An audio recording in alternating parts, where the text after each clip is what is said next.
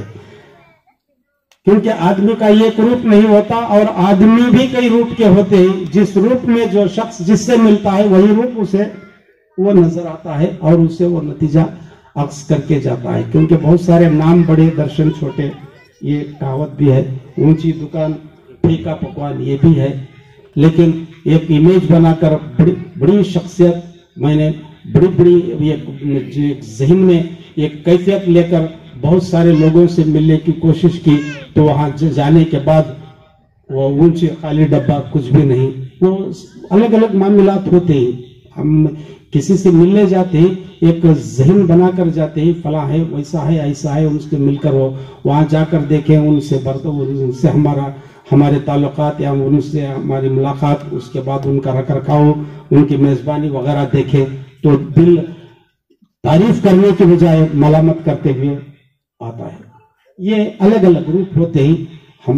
جس میں جو ظرف ہوتا ہے وہ لیتا ہے زندوں، اور زندوں کے بعد اس طرح سے حال ہی میں جو پردہ کر جاتے ہیں ان پر لکھنا جان جوخم کا کام ہوتا ہے۔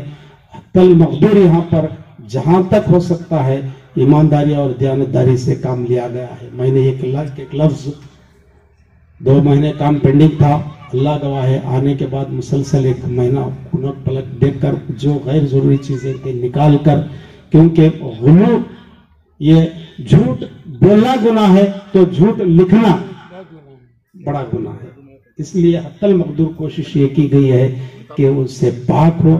سامنے ان کی زندگی جیسی تھی، جو بھی شخص اسے پڑھے وہ متاثر ہوئے بغیر غلط تصور نہ کرے۔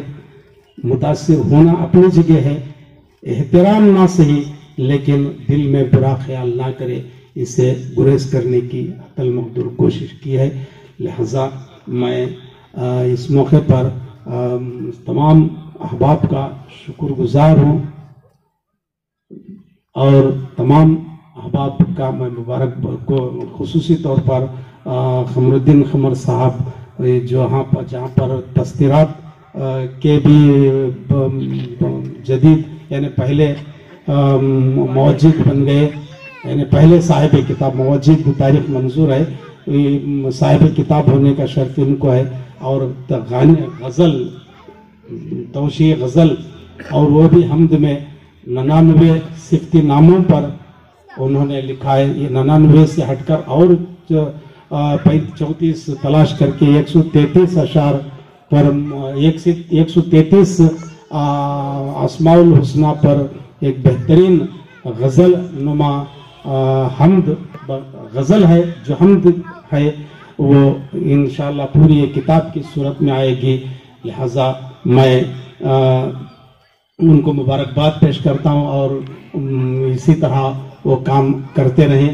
اللہ ان کو ہمت حوصلہ عطا کرے، اور خوب صحت و تندرستی کے ساتھ ادبی دینی کام کرنے پر اللہ تعالیٰ ان کو قبول کرے اور راضی ہو جائے مولا، اور ان کے اہل خانہ۔ یہ بڑی خوشی کی بات ہے، چاچا بھتیجا وہی ایک ہیں ان کے خاندان میں، ایک اور آپا ان کے علیم الدین علیم صاحب کے 3 بیٹے اور 4 بیٹیاں تھیں، ان میں یہ 2 بیٹیاں آپا وہاں ان کے خلیل الدین قمر الدین قمر صاحب کی بڑی بہن جو نپانی میں رہتی ہیں وہ یہاں پر ہیں، اور ایک اور آپا ان سے بڑی نرگند میں ہیں، اور یہ ایک بھائیوں میں ایک ہیں، بہنوں میں 4 میں 2 ہیں، 3 میں 1 ہیں۔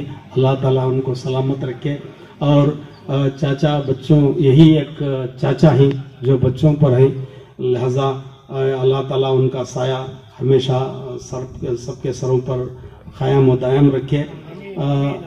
ان الفاظ کے ساتھ میں 2 باتیں یہاں مزید یہ ہے کہ آستانہ ان کی خواہش تھی جو پہلے آئے ہوئے ہیں، ابھی آئے ہیں، جو آج آئے ہیں، ان کے تعلق سے رشید شاد اور علیم اللہ علیم، یہ ڈاکٹر صاحب نے بہت پہلے یہ جگہ لے رکھی تھی، ان کی یہ دیرینہ خواہش تھی کہ یہیں پر ان کی تدفین عمل میں آئے، آستانہ یہیں پر تعمیر کیا جائے۔ اس اعتبار سے شہر سے دور یہاں پر وہ ہے، آستانے کا کام الحمدللہ چل رہا ہے، ان قریب انشاءاللہ مکمل ہو جائے گا۔ اور میں اس وقت تمام کا شکریہ ادا کرتے